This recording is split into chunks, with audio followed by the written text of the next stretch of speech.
tight. Ladies and gentlemen, welcome to the Ross Patterson Revolution!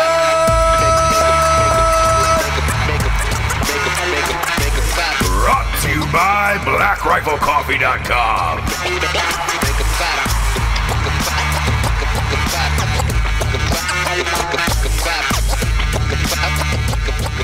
I said, blame it on the night.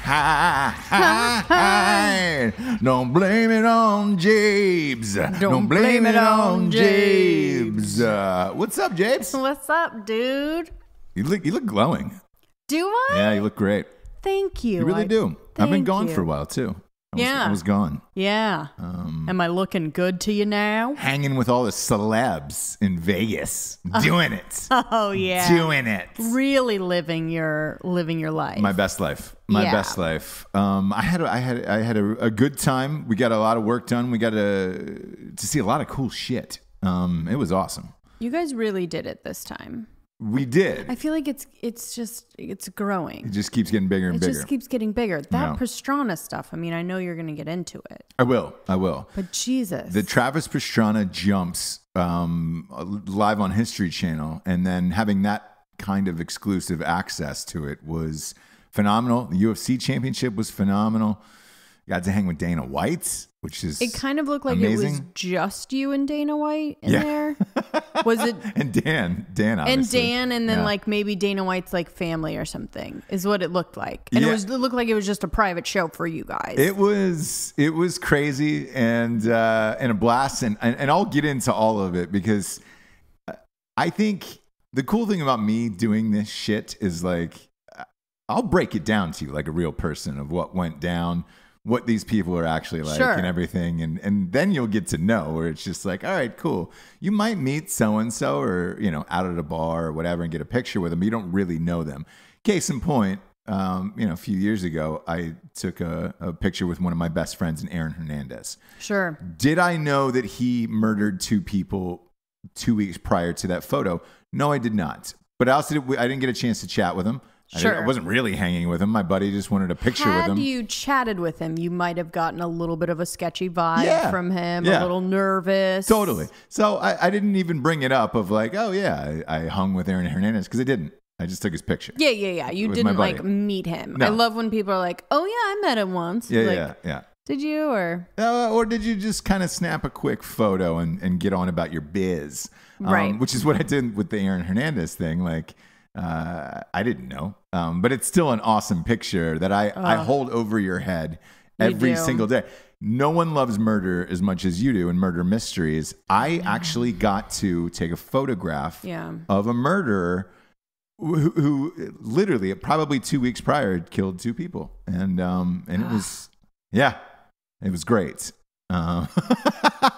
That's a dream. I dream of things like that. I saw the doubleheader murderers jerseys going for sale on eBay for $10,000. It's a signed Aaron Hernandez and that exact signed OJ Simpson jersey. So an OJ and Hernandez. Yeah, I was like, I got the OJ one. Twofer. BOGO. Yeah.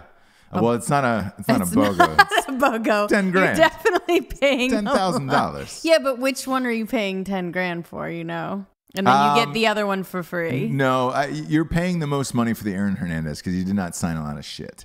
Whereas OJ had in his life, most of it's sold out, but and he's still alive. I mean, yeah. So he could keep signing. Right. In which I'm actually surprised he's not. That he's not taking up a Vegas residency. He's trying to lay low, huh? Yeah, but it's one of those things like Pete Rose is there, every day signing stuff. And like, granted, he didn't murder anybody. Yeah, but a little different, I think. I still think the morbid curiosity of this shit holds for any form of celebrity. I remember when Mike Tyson was going through super hard times years ago, you were with me. And you could go and watch him train in a boxing ring, and he was just working out for. Oh yeah. But it was in the middle of I want to say it was Planet Hollywood, and you were like, "All right, mall." Yeah. And you're like, "All right, cool. I can go watch Mike Tyson just shadow box in a ring." for a couple hours. The real depressing thing of that is like how hardcore they were about like taking pictures or photos or anything. Yeah. Like, you know, you've gotten to a bad place, right? Because you're selling your image, right? That you can't give it away anymore. Like, you know, you've gotten to like a broke place, right? Yeah, but where you're like, we're selling this stuff, so I can't have you taking a picture like for free. Sure. Do you know what I mean? The interesting thing I find about Mike Tyson though is he did get himself out of debt. I heard he's pretty close to being out. Doing which that. Is shocking. The other one, you know who got out fully got out of debt was Michael Vick. After all of those years, I mean, he was in prison for a while. Right.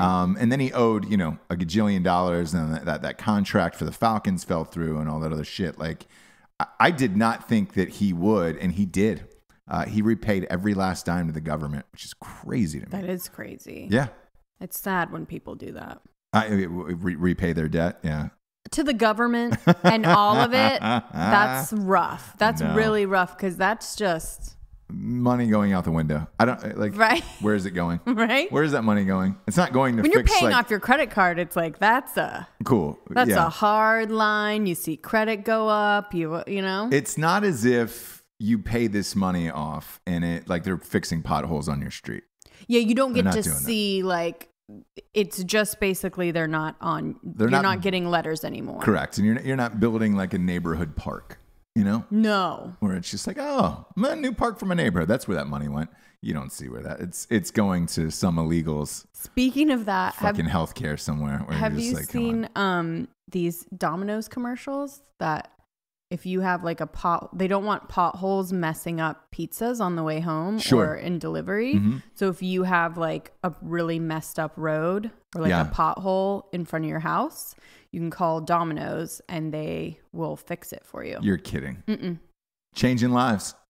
We've always said they may be taking over the world, Domino's. We've always said it. We're Domino's family. We're a Domino's family. We enjoy it. And it's not just pizza. You know what I mean? So salads. No. Chicken. Nope. I know. No, but I'm just saying they're everything trying. Everything else they have. Yeah. Look, I'm not going to, same with pizza. I'm not going to Wing Street. I'm not hashtagging Wing Street. Pizza places don't make anything else good besides garlic bread or cheesy bread like that. Anything bread and cheese related, they're good. They're doing good on. If I'm getting takeout Italian food other than pizza, I'm not calling up Domino's. I'm not calling up pizza. I'm not calling up any of those places. They have pasta. They have subs. Yeah. If you get a sub from Domino's, you might as well just tried it. Kill yourself. Yeah, I tried it.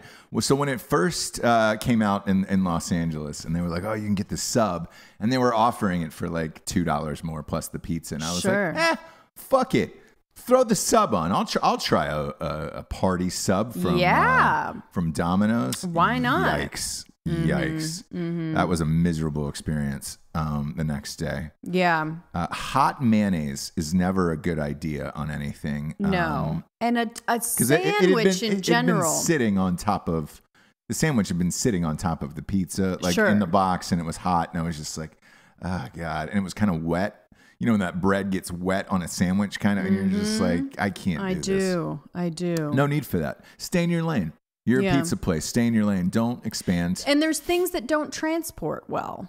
And, we can go deep dive into this. But wings need to be eaten fresh, live in your face. Right out of the fryer. 100% sauce. agree. And once you put that in a container, it gets the sogginess. There's no crispy. The only way to keep an eye on that and make sure, everything's on the up and up with wings is if you pick them up yourself right when they're hot and then literally drive home as fast as you fucking can and eat them. And that's it. And even then, still dicey. And I do feel that some foods taste differently in different environments.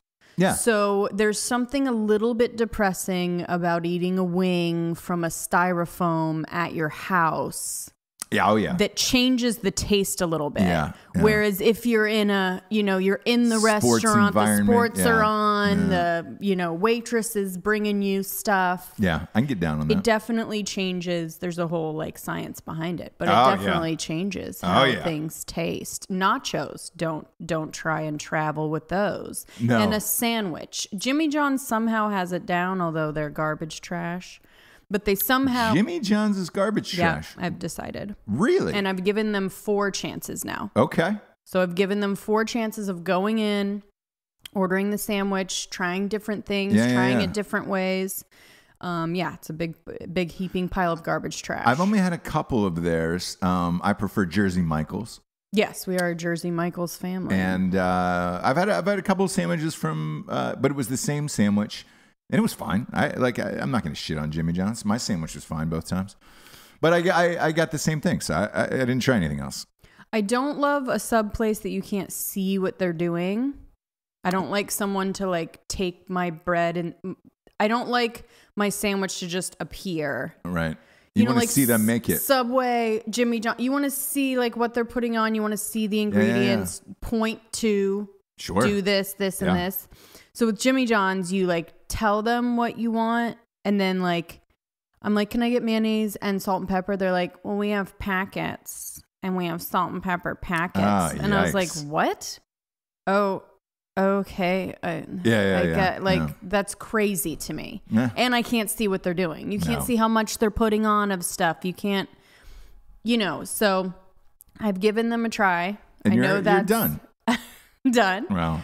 And I know that's Jared's fave, huh? It is, yeah. It's my beef fries fave. He loves Jimmy John's. So be sure to let him know that it's garbage trash as well as him. He only eats garbage trash food, so that would be a compliment to him. Yeah, that's his speed. And look, we all have friends like that who prefer like the shittiest place to go. Where you're just like, God damn. Whenever you get in a car with them, you're just like, man, where are we going? Like, where are we going for lunch today?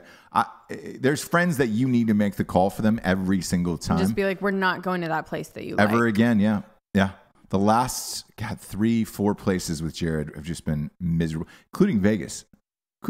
We went to, there was a steakhouse. He wanted to go to like a, nice steakhouse. And I was like, hey man, why don't you ask me for a rec? I've been to every place there is in Vegas. I can tell you the best there is. I can tell you the best too, yeah. No, wanted to go to the one at the bottom of the elevator in the hotel, and it was just like, come on, man. Okay.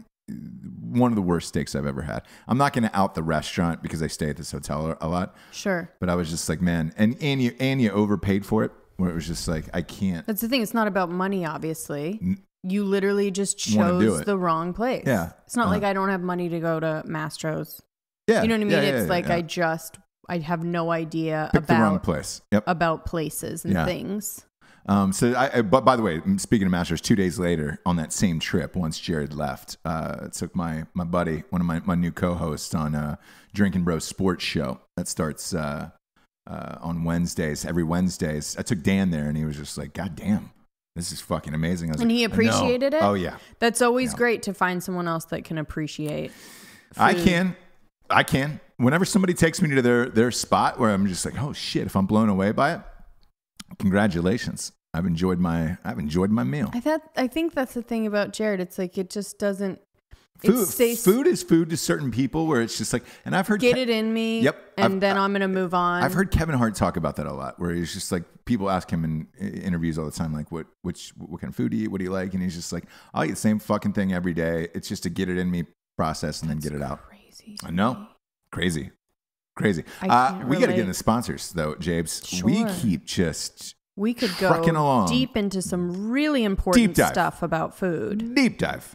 And we after the sponsors, we might have a new crime corner. Oh, tonight. You want to do it after the sponsors? No. Oh, okay. No. We save that for the end of the show. We'll save it for the end of the show. This one I've been sent by multiple people. All of my whole precinct. Sent it to me. Sent the same story. The same story, so it's I have to do it, right? Okay, right. You guys know. Yeah, we'll do it. Stay tuned. We'll get into it.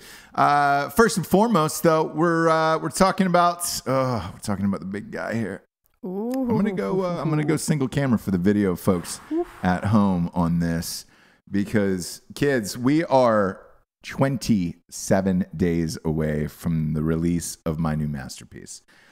I'm talking about When Darkness Falls, He Doesn't Catch It. Oh, boy. We're closing in. 27 days, 1,700 copies left to make the bestseller list. Can I make it? Yeah. You're still confident in that? I'm confident because I believe in the people. I hope so. I hope they come through. Look. They've been coming through. You have to say, like, every single person that, you know, they're posting, like, got it, done it, doing it. So totally. They're doing it. We're 1,700 copies away, and that's it. That is it. And we're done after that. You know, it'll sit on my desk. I will barely bring it up again.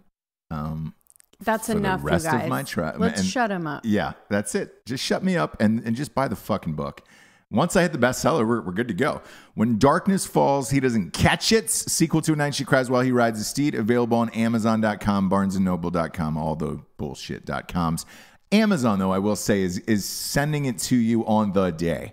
So the day that it comes out, it will be on your doorstep, which is fucking rad. That's huge. Huge. Next up, we got BlackRifleCoffee.com. A little BRCC. Having some of it today, Japes. Boom. Cheers. Cheers to you. Cheers to you. Another delicious box of BRCC showed up at my house. Why? Because we have this the subscription of the month, the coffee club of the month. It's the jam. It is the motherfucking jam. Just Black. I'm going over to Just Black a lot these days from Caffeinated as Fuck. I see that. I like all their blends. I see that you're taking my Just Black. What's going on? I just like switching it up. Yeah, you're preggers. It's not like, you know, you can pound it. That's so true. I'm gonna take some for you. Yeah. But they got bags, they got K-cups. And again, their coffee club of the month program is the best. Coffee shows up same date every month, and you're good to go. $4 cheaper than Costco. And you don't have to fucking drive out for it, which is nice. And it's 100% veteran owned. Go to blackriflecoffee.com. Type in the one-time promo code of Revolution for 20% off. The savings is on that Coffee Club of the Month Club, man. That's the one to do it. Next up, we've got a little StrikeForceEnergy.com. Boom, boom, boom, boom, boom. Shabloinkers. Shabloinkers. By the way, I'm seeing Strikeforce show up. I'm gonna hold up the box here. Boom. Grapers. For the Grapers is my fave. A lot of when we're in Vegas, a lot of people were drinking Strikeforce Energy. I know, I saw them. Everybody was asking for it, and I was just like, "Ah, shit." We had a bunch of it, and it was gone like that. And then I saw in Hannah's, you know, our friend Hannah's about to get married. She had like a little bachelorette weekend, and you know, you make the gift baskets. You did it for your friends. Yeah, where it's like hangover stuff. A hangover cure. And yeah, there was a great packet of Strikeforce. Oh my gosh, on her Instagram. Hannah. Yeah, I don't know if is it just getting that big and we don't know it now? I think it might be. Shit, that's crazy. Because she's like LA gal. She's not. Oh, you know yeah, what yeah, I mean? yeah. Like, she knows. That's a crossover. She's in on the whole shit across the nation. Yeah. Like, she knows the trends and all that shit. So, like, when I saw it in her Instagram, I was like, God damn. She was wearing tiny glasses, so she's in. Is that the new thing? That's the new thing. All right. Have you seen them? For women? Mm-hmm. No. Pull up a pic for me. I'm not a fan, but. Of tiny glasses? Of tiny glasses. I like Kardashian's doing it. You like the big ones. You like the big ones. Why wouldn't you? The whole point is to make your face look smaller, you fucking idiots. The other point is obviously to not have the sun in your eyes, Jessie. So. Clearly, that's never been the point. Strikeforce Energy is the finest energy in the biz. We're talking about a Ridge orange fucking grape and a lemon. Everybody's put in the vodka drinks. It's a great mixer for drinks. You don't have to carry around a fucking can, which is nice. Because I saw a lot of people toting around cans out in Vegas, and I'm like, yo, man, why do you want to do that? Like, just pour some of your drink, get on with your life. Go to StrikeForceEnergy.com. Type in the promo code Revolution for 20% off. They get a 10-pack, a 40-pack, and a 750 milliliter bottle that rests on your bar top or countertop. You can just boom, boom, pop a couple squirts in and go. They also have a subscription of the month club. So again, go to StrikeForceEnergy.com. Use the promo code Revolution for 20% off, and that's good every time. Next up, we've got Grill Your Ass Off. Here it is, kids. Here's the jerky I keep talking about over and over again. Everybody's buying this jerky now and hitting me up on my Facebook page saying, dude, you were not lying about the fucking jerky. Lying. I'm not. This is the best I've had. I don't know how or why they did it. A lot of people are asking me that. Fucking no idea. Was never that ginormous of a jerky guy. I always liked jerky, but I could never find the right flavors that I liked. Somehow these guys did it, and now I keep eating it every day. And I feel bad when I just keep hitting them up and be like, hey, man, just keep fucking sending this to me. But jerky they have a subscription. Used to only be a road trip snack for me. It did for me too, and then I started eating in the afternoons. Over, yeah. Go to Grill Your Ass Off. Those guys are making it. GrillYourAssOff.com. Try their 4-pack. The shit's it's made in America. 21 grams of protein, 100% American beef. They've also got seasonings, which are in front of Jables here. Grilling season, you guys. Ass eating season is over. We're still in grilling. Still in grilling season. Yeah, look how big these are. We're in grilling season all the way through October. Are they as big as... Almost as big as my head, Almost big as your head, yeah. It's a one-stop shop. So they got it for pork, chicken, steak, the best seasonings in the business. Again, 100% veteran owned. And use the promo code REVOLUTION for 15% off there. And they have a subscription on this jerky. I should. Oh shit! I know. I just got to sign up for it. Just get that. Don't be an idiot. I am. Stop being stupid. I know. Stop being dumb all your life. Stop being stupid all your life and just get the subscription. Next up, we've got straightrazors.com. Javes, the people have missed it. Ooh, that's a clean cut. Smooth. You were like it? Oh God. I scared you. That was too fast. That was too fast. That was another suggestion from many people. It's too fast. It's too they were fast. Like, it's too much. Freak him out and actually do it quicker. God, it's too much. You got scared. Not that. It was just that. It was really jarring. It's loud. Yeah. I'm wearing headphones, so your voice is really projected into my dong holes. So, are you saying that you like it or you don't like it? Oh boy, neither of those. Okay. Neither of those. But what I do like is straightrazors.com. Finest shaving products in the business. If you're worried about using a straight razor, they got the fucking these guys too. Little safety razors. And their blades are amazing, and they last like fucking way longer than every other blade. This Smolder aftershave though is what I use every single morning as well. And their shampoos and conditioners. It's just products for dudes that are great. Where you're just like, all right, cool. They got beard oils, mustache waxes, the whole fucking shit. Anything you need for a dude's face, they got it. straightrazors.com, promo code REVOLUTION, 20% off there. That's a huge savings. You guys, if you do have facial hair and you are kissing a lady, you need to put some oil on there. Yeah. Too sharp, right? It'll give you some rash around the face. But the oil helps with that. It does. Just a little life hack for you. And then last but not least, talking about wood burned warriors. You see the sign behind me, Ross Patterson Revolution. They made that by hand. I made a mistake on the last episode where I said they were laser printed. They're not. No. They're fucking hand carved. And burned. Yeah. But here's the thing. Like, do you know how long that takes? That's why it's a custom job. No shit. But I didn't know. I thought, all right, cool. Because it's so precise and exact when you get it that you're like, wait. No, this is craftsmanship. These are people that they're working with their hands. The best, yeah. I guess I have a hard time believing that people can make shit like this in today's world. This nice, like that are hand, because you don't meet many of those people who make like hand carved shit anymore. No. It's too detailed that I was just like, there's no way. But it's fucking amazing. So everybody's asking me who this is. It's woodburnedwarriors.com. Use the promo code REVOLUTION for it's either 15 or 20% off, but it's amazing. The artwork they make there is fucking amazing. And if you need a piece for your house, or again, a veteran-owned company, which try to support and do all of those guys, go to their website and check out all their stuff, and they can engrave anybody on there. They can they can hand carve in anybody. They hand carved me in, or even just the flags, kids, the American flags, like the burnt. It just looks like cool. So if in your house or something, it's like a cool looking piece. Conversation. Yeah, that everybody stops and they're just like, yo, who did that? And I'm like, awesome. it's woodburnedwarriors.com. So go there, use the promo code REVOLUTION. Like, get the savings and get one of these for your house. It is nice. I mean, it's nicer than it looks here, which is impossible. We're just like, holy shit. Sturdy. Crazy. Everybody who comes over is just like, who did that? Yeah. Woodburnwarriors.com. Love you guys. Thanks, man. Now we're going to hop into the show, Jables. Okay. What's going on? We'll get into Vegas first. Okay. Because there's a story that pissed me off, and like we'll go there. But let's talk about some happier things first. Okay. Las Vegas. First and foremost, got to go to the UFC 226. Yep. Cormier fight. I got to go. With Derek. Black Rifle Coffee is a sponsor of the UFC, which is fucking insane. He's kind of like your Vegas girlfriend now, huh? That's what he said. So afterwards, the next day, he texts me and he goes, "I had a wonderful second date with you." It really was. Yeah, because here's the thing. Our first date, we went to I took him to game 1 of the Stanley Cup Finals. Right. Now I'm taking him to the UFC Championship.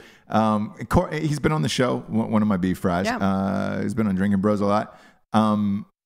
Cormier won a second belt, which has only been done one other time, and it was by Conor McGregor. Ironically, I was at that fight. I've only been in 2 UFC fights in person. I was at both fights where both champions won second belts, which has only happened twice in the history of the sport, and I was there both times. Is it weird that I don't think of McGregor as like a UFC fighter anymore? He's become so much of a celebrity. When you just said that, I was like, oh yeah, he used to do that down and dirty fucking for no money. Yeah. Bullshit. Yeah. And now it's like, I don't know what sport he's going to try next. I don't either. And I hope he's coming back. He was in Vegas when we were there. Okay. Taking a meeting with Dana White. And the speculation is it's about the Khabib fight, and they're going to fight possibly in the fall. Dates are starting to line up because they've got that Cyborg fight for December 29th. So that date is out. I would have to think it's got to be November if this is going to go down. Mm-hmm. It's July, so this would have to be announced soon, within the next 30 days, 45 days tops to get this thing going. But I don't know what's going to happen with that. But the fact that Black Rifle is a sponsor, we got to get real up close and personal with this shit. They sponsor the Contender Series for UFC.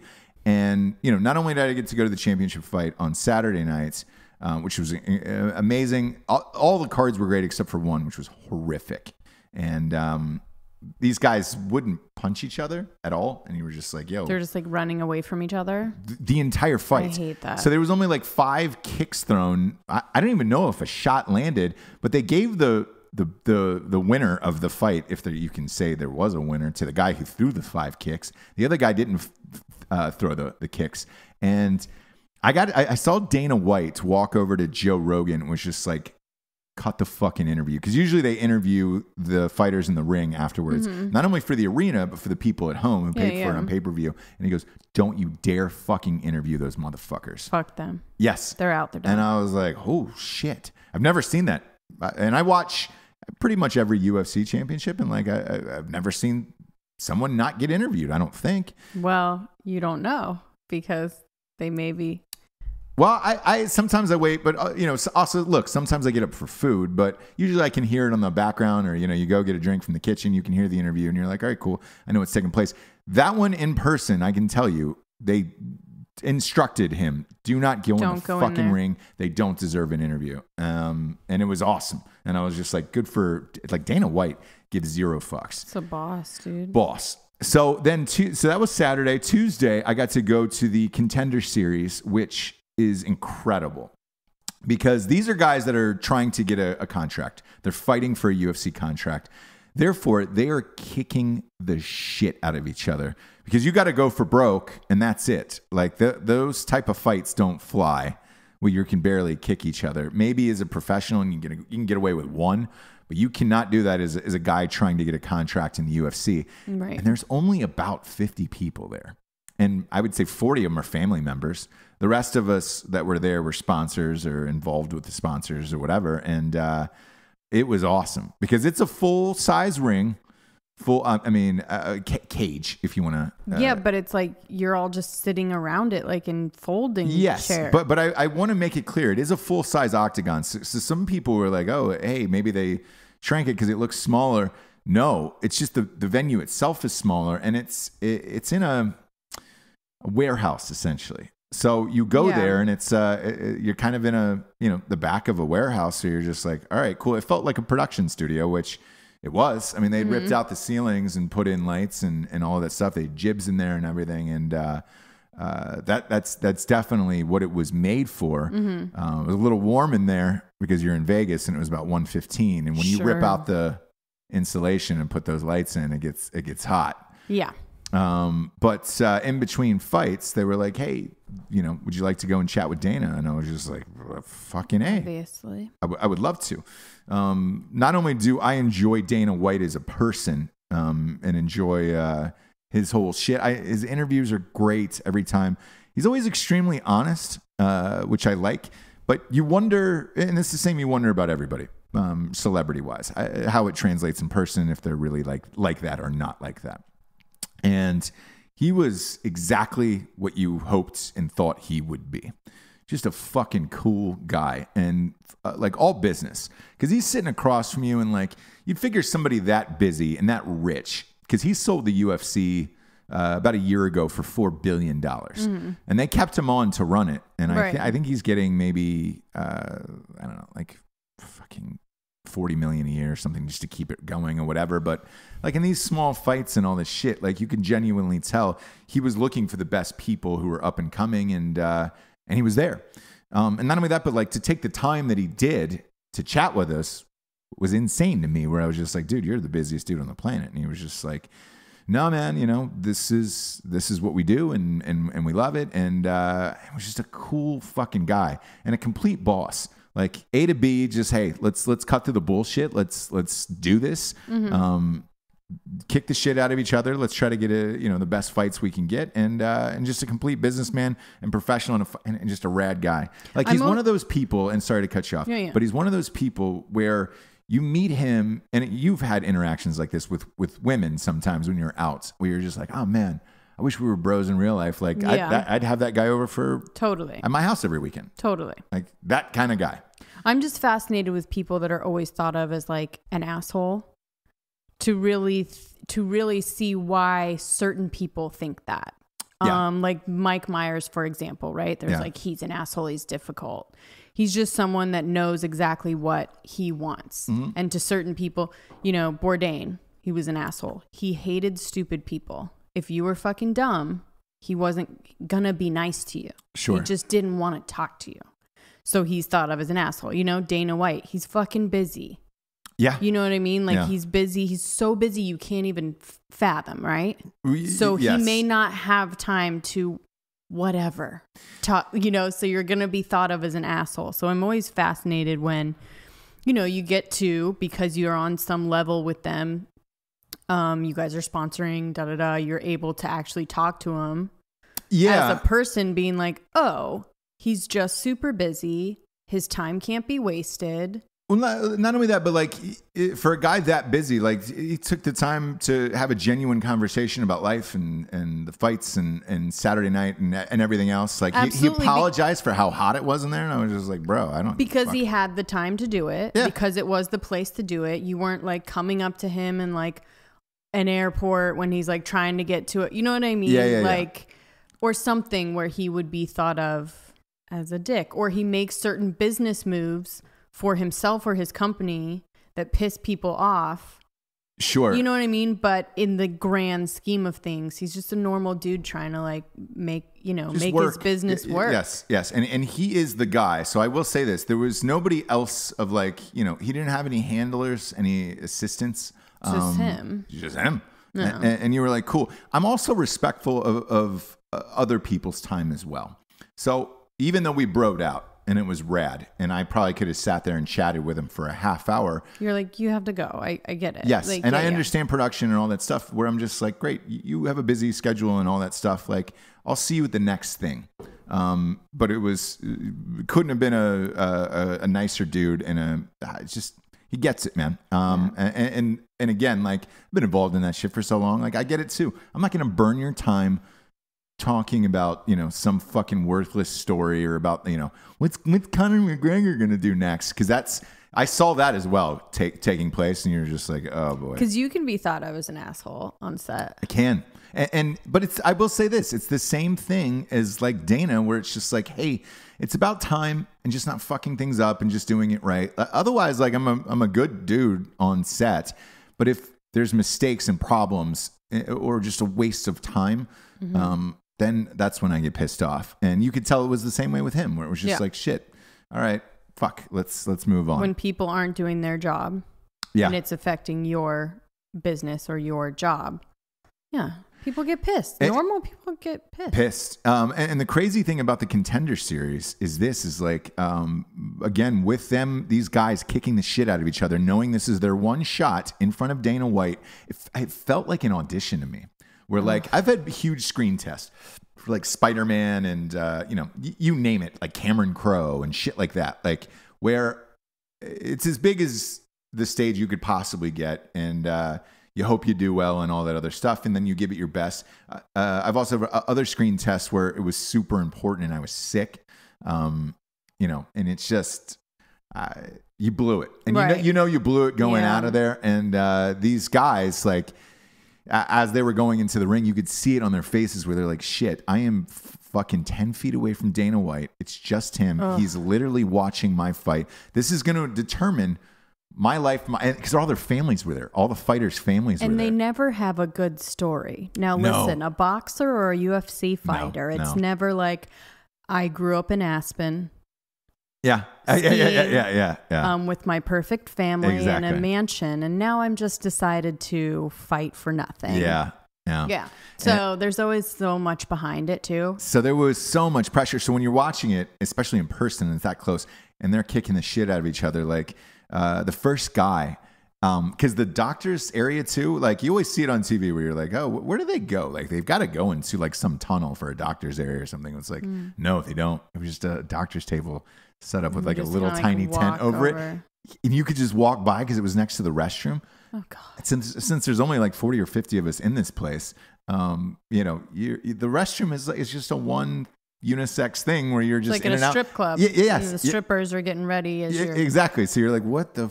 So I saw this guy, the very first guy, kick this dude and broke his fucking foot. And it was... The swelling in the break was so bad. His foot was about the size of this lead slinger's bottle. Dead serious. That big, that fast.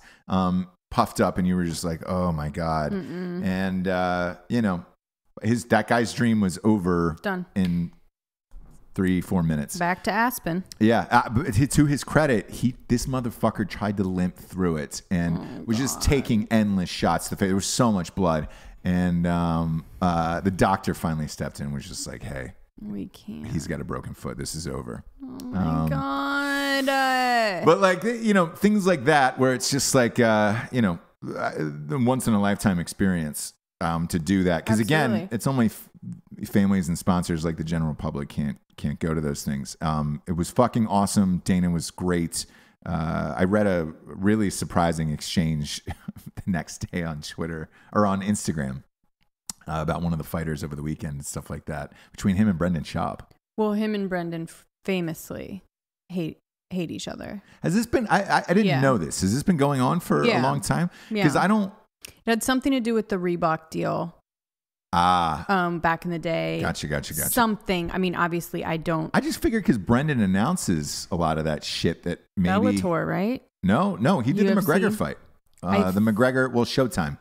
So maybe Showtime and Dana's not owning the UFC anymore. I don't know. There's something to where now. Right. He can be involved in certain ways, but me personally, the reason why I was surprised, I would have figured because Brendan Schaub does so many boxing shows, not only podcast wise, but on Showtime, that in MMA, like that he would have, hey, you make up with Dana, that's the fucking president, and you get more access to shit. Well, I have to say the beauty of Schaub as well as Dana White is that they don't hold back. He's not going to totally sugarcoat something to maybe be able to keep some job. Like he has always gone in on Dana and his practices and things he doesn't like about it and just been straight up like, this is what it is. And he's gotten in trouble for it. And he's gotten I think there was some Fox Sports deal that got messed up so like he's definitely paid the price for it, but he doesn't step down from it. Well, something that I found fascinating that I knew behind the scenes, but I didn't know was public knowledge until this feud a couple of days ago was that Brendan had dated Ronda Rousey for a while, for a long time. Yes. I didn't know that was I don't know how big it was in public or whatever. He's been on the show. Obviously, I cast him in Range 15 as well. We're not asking him about Ronda, but right, exactly. So I'm not going to ask him about it. I just figured it was kind of a non-issue. I don't really ever hear him talk about it that much. He used to. They had to have a talk, him and Ronda or whatever. Something happened where he had to then come out on his show and say, from now on, I'm just, I'm not going to comment on anything in her life. She's not going to comment on anything in my life. And we're just going to let it go because he had said something on his show. She married a UFC fighter. Yeah. So, and it was kind of after that where it was just like, okay, I'm not going to talk about, I think it was the thing where someone asked him, like, what was the issue? And he was just like saying something about her being way too manly, in charge, wouldn't ever like be a woman, blah, blah, blah. Like something to where it got back to her. They got into a little bit of a tiff. It was public in whatever realm it can be public in the podcasting and UFC world, which is not super public, but it's a little bit. And that statement was made, and I think they're totally fine now because they'll kind of make little comments, but it's only good things. Okay. So Brendan was talking shit on this guy's Instagram about, hey man, you need to fucking do this or this and this. And Dana wrote back and said, hey, look, you were fucking 6-5 as a UFC fighter. You're not the guy to be giving advice unless you're giving advice on how to be knocked out. They were both going through this guy, talking to each other. On somebody else's Instagram. Yeah. So they were talking to each other by giving advice to this guy. And so he's just like, yeah, sure. Listen to the guy that's, 6-5. Sure. Yeah. That, some pretty boy, blah, blah, blah, blah. And then he's like, yeah. Listen to Dana White. Never fought a day in his life. Like he fucking does. And they're just like going back and forth. And he said, Shab was just like, hey, if you can stop unfolding Ronda's laundry for a little bit, it'd be great. And I was just like, oh, wait, I thought she was married. And then at the end, because Shab was just like, hey man, we should just squash this because we're Eskimo brothers, man. And I was like, what? Bombshell. Yeah. And I was like, did Dana have sex with Ronda Rousey? Are they dating now? Is there problems in her marriage? Don't know the answer there. Don't know the issue. Shab, he is such a guy too that will he'll just say that. And then now he's in trouble with Ronda. Or, you know what I mean? Sure. Because it was pretty public. And when I saw that, because it was just a few days after I left, and I was like, whoa. What the fuck? It may have been in the past. I would not be... I will say this. Good for Dana White if he was able to sleep with Ronda Rousey. Proud of you. Proud of you, Dane. Right. Yeah, obviously. Yeah. Isn't he married? No. I don't think so. I don't know. I've never seen his wife. So I've never seen pictures of them out or anything. Well, he would keep his wife at home, wouldn't he? You do. I'd try to. Sure. Gosh, I don't want you coming out in public ruining a good time. I will not let it happen, right? As soon as I'm back up and at him. No, I know. You'll be back at the track. I missed you at the Travis Pastrana thing. That was fun. That one I was really disappointed. Travis, I love him. So that was the next event I was fortunate enough to go to and cover. We had Travis Pastrana on our sister show, Drinking Bros podcast, along with all the Nitro Circus guys. We're on the show, and we got, again, same thing, unlimited access and behind the scenes to his 3 jumps that he recreated for Evel Knievil for the History Channel. And also, I want to say that it broke the record this year for the most viewership on a live event on cable for the entire 2018. I believe that. That's great. I was hoping. Well. Yeah, I was hoping it would. Yeah, for sure. Johnny Knoxville looked maybe like he took 5 edibles before he went on that show, but The heat really got to him, huh? It is. I will say this because a lot of people hit me up and they were like, "Man, is it the heat? What is it?" And I was like, "They had because we were behind the scenes, so I get to see all that shit." We did see the fans and the misters and all that stuff. Like, he was fine. He was fine, but if you also like went out the night before or like just flew in or something, there was something going on with him, and I'm not sure. Vegas, though, you can shake a hangover, I think, relatively easy. The events, so we didn't have to be there until 4:00 because East Coast was starting at 8. Yeah. So I want to, for the audience, I want to make that clear. It was 4. We didn't have to be there till 4:00. So Knoxville and those guys didn't have to be there till 3:30. Yeah, sleep it off, and then take a shot and get back in the game. That's what we did. Character. Totally. You're not in a business meeting, and that's what we did. So we had Travis on. We went to the UFC fight. The sponsors were there and all that shit. So like we're respectful and we're not going to get fucked up with making ass out of ourselves for representing Black Rifle Coffee and all that shit. So like. We waited until after the fight was over Saturday night, went out and had some drinks like gentlemen, and then got up the next day. The next day was fun because we didn't have to interview anybody. We were just getting behind the scenes stuff for the show. And it was like, great. How do you shake this off? Shot and a beer. Fantastic. Boom. Done. Back in the game. No big deal. Knoxville's used to this shit at this point. That guy has raged over his lifetime. I would think. I wonder what Travis Pastrana told a crazy fucking story about him on the show. So Knoxville's done it all. Like, I think his eyes fallen out. I think because of he ripped his dick in half. His eyeball has fallen out of his head. He's ripped his dick in half. You name it. But I think just being up close and personal when you're that spaced out, and I'm trying to use my words carefully here because I don't know what it is, but they did legalize marijuana obviously in Vegas, which is super easy. It felt like an edible to me where it was just like, hey, I'm gonna try to ease into this day. Like a nightmare to me. Could you imagine televising live TV for 3 hours after eting an edible? Forget it. No. That is my personal nightmare, obviously, right? It makes me so cringy. I know. And we didn't see him afterwards, so like I don't know where he went or what happened. Or he's gotten to a point because when people expect you to be this crazy person all the time, it's got to be a little exhausting to be out. So like you guys, they want you to like drink, they want you to like party, blah, blah, blah, which you're fine with now. But like he's getting older. He's been being the crazy guy. I mean, I've seen him out at bars in LA and like he's just chilling, like really just trying to hang out with his friends. And people are just like to do shots on trying to make him like be Johnny Knoxville. And it's like, he's just fucking trying to have a beer. Like it's gotta be at this point a little bit exhausting. He's asked for it. No complaints. Sure. But that might be it a little bit. He's just like, meh. Then he goes home. I don't know. He may not be the Knoxville that you want him to be anymore. Maybe. I don't know. He's like producer, director guy now. I don't know. I'm not sure, but he looked baked as fuck is all I can say. And then, you're one of your beef fries, Eva, who's got a huge crush on Pastrana, was just like, what was he like? I can honestly tell you this because we spent a good portion of the weekend with him. Yeah.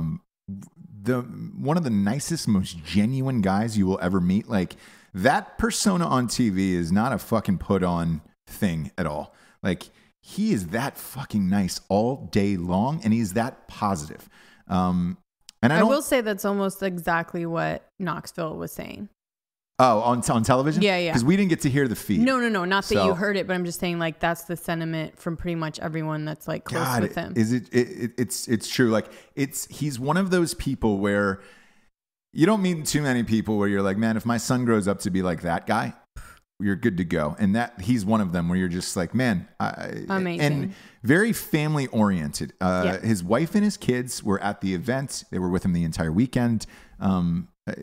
He is anybody, cause he gets stopped a lot for pictures and all that stuff. Like, that guy is really that guy, and it's impressive. And when you meet somebody like that and you get to spend like a lot of time with them, you understand why they're so successful in life. There is not one piece of him that didn't think that he was going to not make any of those jumps. He is such a positive mindset that to him, it was just like, nope, I'm going to execute this. I've been training for this, and this is what's going to happen, and this is how it's going to be. And I was like, well, what are you worried about? Like, there's got to be something you're worried about. And he was like, yes, I'm worried about this run up on this one jump. And he's like, I think I can do this and this to counteract it. But he goes, I won't know until I get there. But he goes, I will make it, and I will land it. And he was I was fucking just like, co-hosting the event. Crazy. I mean, most people would be like, don't talk to me. I'm just need to like try and focus on this. He would like come back with Matt Eisman.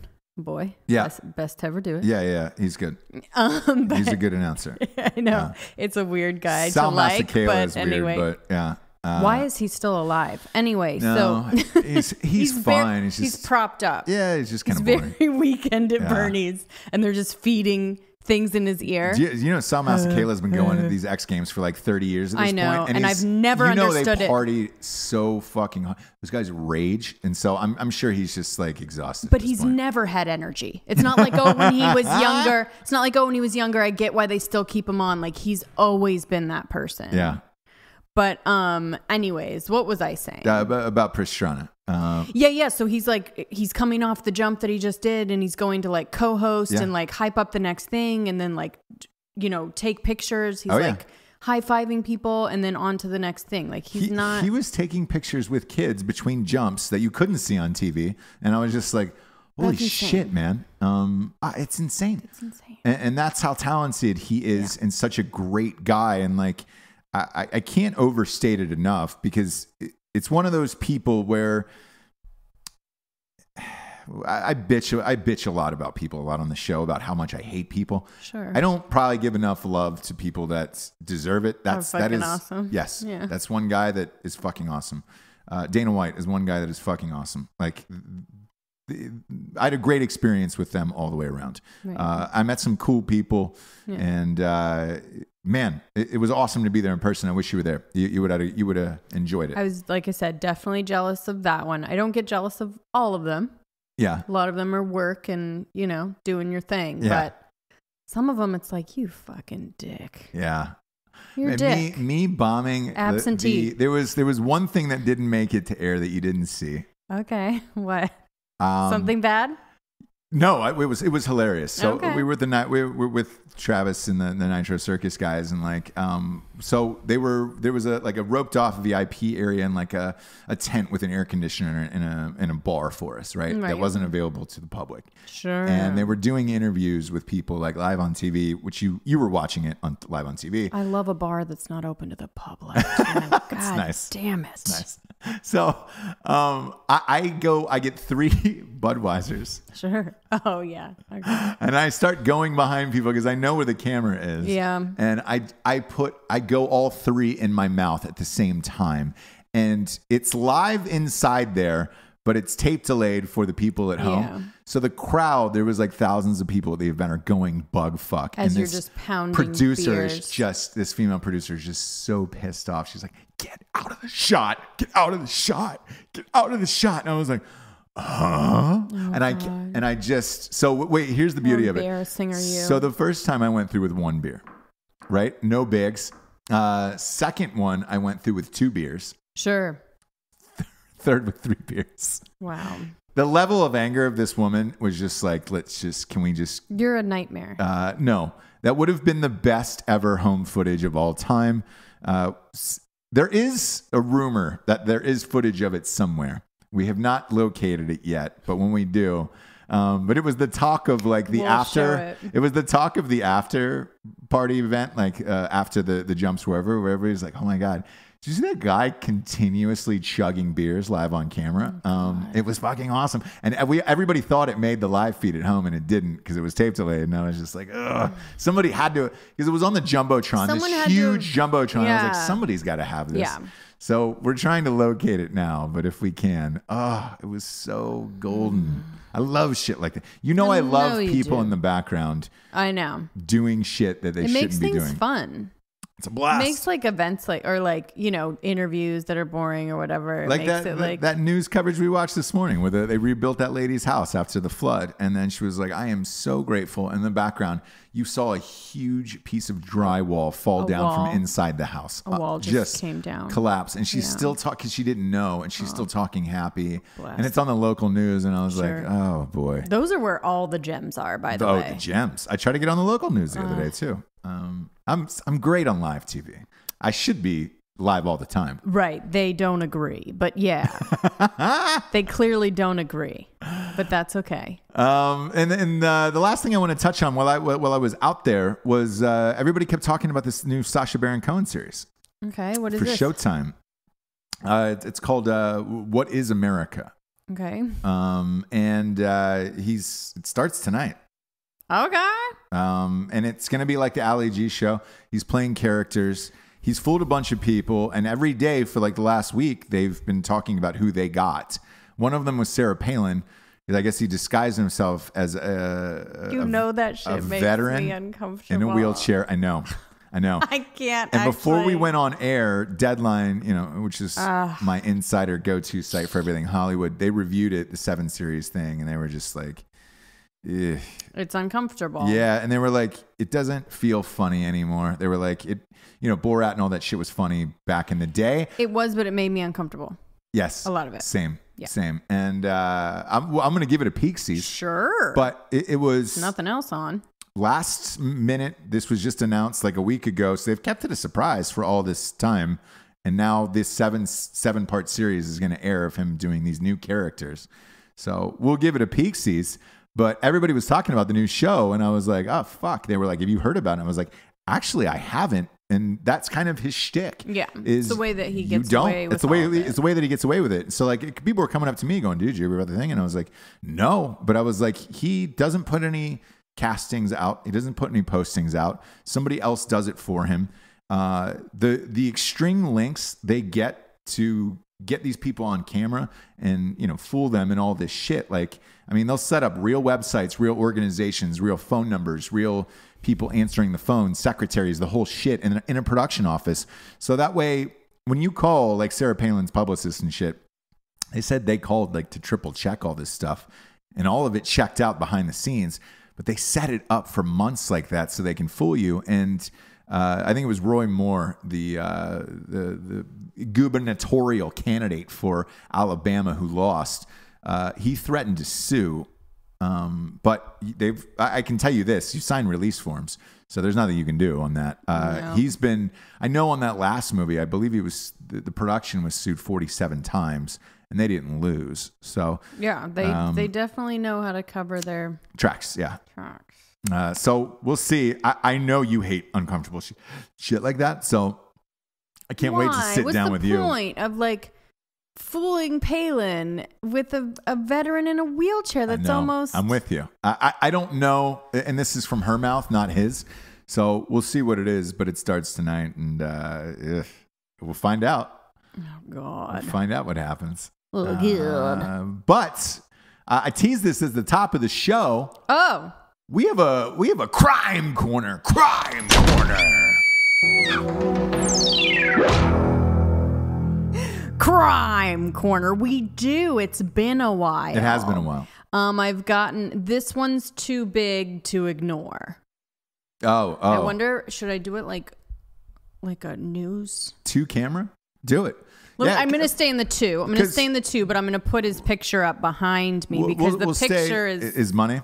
Okay, and for the audience at home, you can watch these videos on YouTube. Subscribe on YouTube and iTunes. They're free. Yeah, you can watch the video show. It's really an amazing experience to watch. That's what everybody says. Our faces. Yeah, everybody's amped about it. We're trying to get more people because like it's it's new with new sets and all that shit, and it's the future. It's the future. So as well as this homeless man with no arms that was charged with stabbing a tourist in Florida. Sorry, gonna back you up on that one. What was he stabbing with if he didn't have arms? Yeah, I know. I hear you. Now listen up. Good question. So, a homeless beach artist with no arms that paints paintings with his. Sorry, I did this with his feet, but with his feet. Sure. He's a staple on the beaches. Jonathan Crenshaw, who paints pictures with his feet. He weighs about 90 pounds as well. Okay. So picture slight man. Picture all of that. Yeah, slight. Sure, slight as well man. as you can picture him. Sure. He was arrested in Miami Beach for allegedly stabbing a tourist from Chicago with a pair of scissors. With his feet. With his feet. He was holding, so he clutched the scissors with his feet. Okay. And knifed 22-year-old Cesar Coronado. Twice before running away. So he stabbed. Yeah, you bet. And I guess he pocketed, so they say, put the scissors in his belt and then ran away. With his leg, he did that. Picture all of that. Yeah. So he somehow... He stabs. Got up. Twice. Put the scissors in the back of his jeans with his feet still. Mm-hmm. That's a very flexible man. Yep. So according to him, he was laying down and this guy approached him and punched him in the head.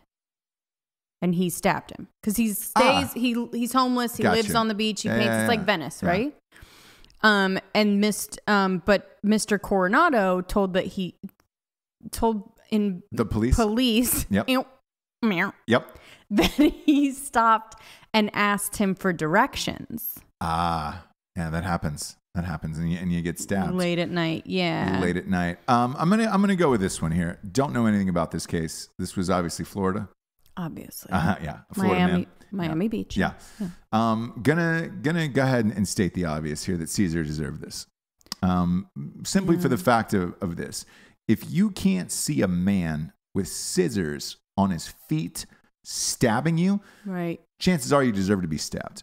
Something was going on. That's not just no. Hey, can I get directions? Nope. No. And then you're all of a sudden he's gotten scissors somehow. Yeah. So I think I'm going to go with Crenshaw. I mean, he's actually a popular fixture in the area. Sure. He's known by everyone. He doesn't bother anyone. He paints. He sleeps on the beach. Which is nice. And that's his thing. He's like, the lovable homeless guy with no arms. Yeah. No, I get it. That every town has. And a talented stabber. Very stabby. Look, that guy. All of this is very impressive. Yeah. To me. I'm not even mad at Mr. Crenshaw. Yeah. And especially if Coronado was it makes, to me, it makes more sense that somebody sneaks up on you when you're sleeping. Sure. You're already on guard. Yeah. You sleep on the beach, right? Yeah. And punches you. Yeah. Probably trying to rob him, rob the armless guy. I don't know. Or just being a fucking dick. He's 22. I don't know if I can trust anything that Coronado says. Yeah. He's a 22-year-old. I'm going to say... in Miami Beach. Yeah, I'm going to say Coronado deserved to get stabbed. Something happened there. Yeah. Something stinks, Jables, about that. Yeah. Feet intended. Pun. Something doesn't smell right about this one. But good job, detectives. Yeah, you and Crime Corner. You're hard-hitting detectives. Well researched. Yeah, your precinct, your boots on the street. Was that a 8shit.com or was that a normal? No, this is reputable, and it was even on Inside Edition. Okay? That's still a thing, huh? Yeah. Didn't know. Yeah. Didn't know we still had that going. It comes on kind of in between infomercials on Channel 10. I don't know. I don't know if it's real or not. It's a lot of commercial type stuff on Inside Edition. Yeah, but for every sure. once in a while, they'll have an amazing tale such as this. Well, as you often do. And I saved this story for last. I talked about it at the top of the show before I got angry. Because I was going to keep this an anger-free show. Because we talked about this 2 episodes ago about Scarlett Johannson taking shit from the transgender community for taking on a role as a transgender man. She's backed out of the film. She had to release a statement saying, through all of the backlash, I understand why I was so insensitive to try and tackle this role. Which is the biggest heaping pile of fucking bullshit I've ever read. And I feel like It's just fucking bullshit. This one hits close to home. Yeah. For me. This one really, really, really, really pissed me off. Yeah. And I don't get mad, really, right? So there was a guy, his name is Oliver Whitney. And I'm gonna bring his name up on the show because he wrote on Twitter after this happened. He says he's a senior editor critic for ScreenCrush.com, whatever that is, but formerly of the Huffington Post. Okay. So he wrote, "Thank God your voices were heard, and we're all heard, and we did it. We fucking stopped this travesty."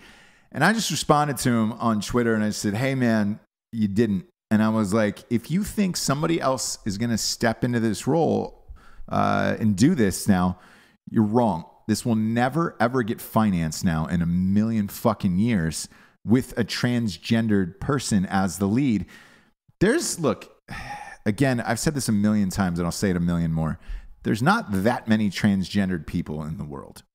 That sets your audience. A small community. Very small community. That sets your audience very small of people you can relate to. Mm-hmm. In Hollywood, they do not like movies where there's only a small amount of people who that will watch and actively go out and pay for these movies to go and see them in theaters. I'm not starring in the movie. Right. Do you know what I mean? Yes, because you're not famous enough. There's a small amount of people, and I do say small. Yeah. Same, 8 people or whatever that love me. Love you, yeah. And to those 8 people, I would kill it. Yeah. They would buy 20 copies. Yeah, it would. Not good enough. Not good enough to finance a $20 million movie or whatever the case may be. So by saying this and all of this backlash of like we need to get real transgender to play transgender roles, which is the most ridiculous thing ever because it's fucking acting and that's what it is. You're pretending to be somebody else. Now. This movie, and this is what I told this guy, this movie and this story is going to go untold and silenced. And congratulations, you just stopped a movie being made about a transgender person, which is hard enough to get greenlit at all. Yeah. Let alone get somebody in the caliber of Scarlett Johannson to sign on. Mm-hmm. Now she's out. And you're also saying now that only a transgender person can play that. No one's going to finance that. There isn't anybody famous enough that's transgender, that's white. It's going to sell. That's going to sell or even remotely attempt to get people to come out and see this fucking movie. So congratulations. You did it. You scared everybody away. Mm-hmm. You're a fucking social justice warrior online. You came out and said, yes, we did it. Yeah, you did. And guess what? That movie will never get made now.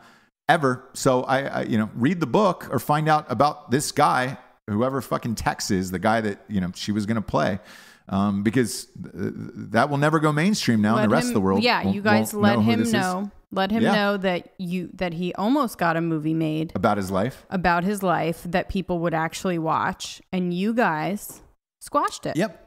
So that will never be made now. Congratulations. And if it does, it will be made with a transgender person that may not be as good as Scarlett Johannson and then also won't be as bankable. So It'll go maybe Netflix, maybe Amazon, possibly iTunes. Possibly, but that budget's going to be real low. If it gets made at all, my Rostradamus prediction is this movie doesn't even get made now. You won't hear about it again unless someone else huge signs on and is willing to take the heat. But you can't because she dropped out because she's not transgender. And that's what everybody was bitching about. So just name one other transgender actor or actress that would play this role. Laverne Cox can't do it because it's a white person. She's also not good. No. And it's also like I don't know another white transgender actor that is good enough to do that type of shit. I don't know another one. I don't either. And like it brings up so many other things about acting. It's like that's why this hits close to home for us. Yeah. Because this is like kind of one of the things that we know. So there was a thing we were getting pissed about British people that were taking all the roles American roles. Yeah. And you're just like another British guy. Yeah, and every time you see like this like awesome actor, and you're like, oh my gosh, cool. And it's like you see an interview and you're like, fucking A. He's British, yeah. He's British. Yeah. I could have. Or Australian. Or Australian. Like the fucking Hemsworth. And he has to put on an accent. The goddamn Hemsworth. You know, they fake an accent and get in these comedies. And I'd like to protest that kind of shit. Same here. I'd like to protest fucking non-comedians playing in comedies, but I can't. It's somebody else's movie. They cast it. They can do whatever the fuck they want to do. Awesome. You think John Cena is the lead of a comedy movie? Do it. Or the thing is that it goes both ways. So now you're saying that transgender people can only play transgender. That means that they can't play anything else. Sorry. So now you've pigeonholed yourself by trying to make acting this thing that people like, you know, Tom Hanks in Philadelphia, gay guy with AIDS. So now we can only He's not gay and he didn't have AIDS. Now we can only have a gay guy with AIDS play a gay. Do you know what I mean? Like it's insane. And it's gone so fucking far. It's insane. And like I will say this, for Scarlett Johannson to back out of this, I'm not surprised by that. And like I hope nobody comes after her. That she did though. But here's the thing. I think Scarlett Johannson, when you take a role like this, it is an uphill battle to even get people to come out and see something like that. Like it is a constant promotion. Sure. You probably do it to get a shot at an Oscar. Because she's been playing fucking that superhero movie. She's been playing that superhero for 10 years now at this point. She probably wants to play something different, something a little challenging. That could have been a good momentum swing and like brought in that story to the fucking outside world. She's only allowed to play straight white girl though. So it's gonna limit. Apparently. But she probably sat down with her people and, you know, read all this backlash and was just like, all right, do I want to deal with this one? 2, do I want to deal with this on a movie on an independent film that not a lot of people are going to go see anyways? And now if I make one misstep acting in this, they're going to come after me and crucify me for that. No, you're and then on top of it, she's going to burn her social media to the ground trying to promote it. So you're right. She probably looked at it and was like, this isn't worth the fucking headache. It's not worth it, man. But congratulations to the transgender people who were pissed off about it. IndieWire, all those guys. Good for you guys. You did it. You took away another story that could have been told to possibly fucking help out that community or get it shared and told. Now, you just kiboshed it. You're just ruiners, dude. Crazy. Fucking ruiners. Keyboard warriors. This brings us to the revolutionary figure of the day, shall we? We shall. Since we're talking movies, I'm giving it to Bruce Willis. Why? Today is the 30-year anniversary of Die Hard. Okay. Opening. Die Hard was, god damn it, it's still a great movie, isn't it? It still holds up to this day. It really does. Yeah. Still one of the best. Fun. A lot of people say it's their favorite Christmas movie. Yeah. Which I think that's a trendy thing to say for sure. For a lot of people. But mine's The Ref. Yeah, exactly. A little insight into the kind of depression I like to go into. Yeah. But 30 years. I couldn't believe it when I saw that. I was just like, fuck, really? Yeah. 30 years? Die Hard was out 30 years ago? I don't like to think about that kind of stuff. Weird. It hurts my soul a little bit. Yeah. But it was great. It's still one of my favorites to this day. And, it'll be on TV for the next few days. Everybody's celebrating it. So check it out. Watch it again because it holds up. It's great. Die Hard is still fucking great. And I'm sure there is some studio executive trying to put together another one right now. Oh, yeah. Like a Die Hard 8. That's the way it goes. Bruce Willis hasn't changed. He's still cool. I would want him to do it. Doesn't he look good still? Looks great. And everything? Looks great. He's always in shape, always funny. Those are the kind of reboots I like. Where you're like, you still... Like Cruise. He did one a couple years ago. Top Gun. You know what? And I'm glad you brought up Tom Cruise. Before we get out of here, the Mission Impossible, the 9th one or whatever the fuck this is, has gotten rave reviews. And everybody said this is Tom Cruise's best in the installment. And they were like, man... That's amazing. He just doesn't age. He fucking gives it his all, and it's the best one in the franchise. And I was like, holy shit! And it was by like the most reputable critics there are, and I couldn't believe it. I was like, god damn, Tom Cruise looks great. He gives you whatever you want him to give you. Yeah. At the time. That's what a movie star should. Yes. I've been seeing him in interviews. Nothing is too ridiculous for him to do or go along with. he's like so into whoever he's talking to. Yeah. He's so like, look where we are. Look at this life. I mean, he's amazing. Yeah. So he was doing press for the opening of it at a premiere. There was some sorority girls who were on the front row, and they were like, Tom, will you make a diamond symbol with your fingers like this and say a pie or die or whatever it was? Oh yeah. He goes, wait, what was it? Just like that. So like this? And they were like, yeah. And he goes, a pie or die. Yep. A pie or die. And you're like, Tom Cruise gives the people what they want. Whatever they want. Yeah. Whoever he's with at the time, he will give you exactly what you want from him. Totally. Same. Not like Johnny Knoxville. Yeah, not like Knoxville. I will. You do. If we're out, great. You want to hear the fucking Vandenham war cry? Nothing is like, I can't do that. No, don't care. Give the people what they want. I give the people what they want. We give the people what they want. Look them in the eye. Tom Cruise gives the people what they want. That's what you should do. We're samesies. We're twinsies with them, basically. God damn it. Tommy. But I'm amped. Oh wait, but we gave it to Bruce Willis, and then we like went off on Tom. No, because that was the same. Amazing. That was the same era. We were just like, all right, great. You're both making shit. Both action stars of the same era and all that stuff. Yeah, professional movie stars. Kevin Smith had a bad, experience with Bruce Willis. Said he was an asshole. It was just like, Kevin Smith's a fucking idiot. Yeah, it's like, dude, Bruce Willis is fucking dope. You were probably being an idiot. You were probably being a fucking little jack off. So you were wearing a huge jersey and baggy jeans and huge jeans. Yeah. So and he looked at you and he said, "Fuck this guy. You're a fucking loser. This is my director. Dingling. It's a little fucking saggy bottom dingling." That was true. James, great to be back. Great to be back. Go to the video show, kids. Subscribe on YouTube and iTunes. Also, we need ratings on iTunes since there's 2 feeds, one for audio and one for video. They nuked our ratings. We had to start all over again. So fucking just rate it. We'll get back. Give it 5 stars. Get it up there. Get it popping. We're one of the biggest shows on the planet, anyways. Just fucking do it. Calm down. We are. Calm down. I think we're like 40 in the world. I know, but just try and be a little bit humble. Not a prayer. Because they give the people what they want. They don't want me to be humble. I look them in the eye, and I give them what they want. Right now, I'm giving you the ending. For Jessie Wiseman, a.k.a. the Jables, I'm Ross Patterson. This is The Revolution. Good night, everyone. Good night.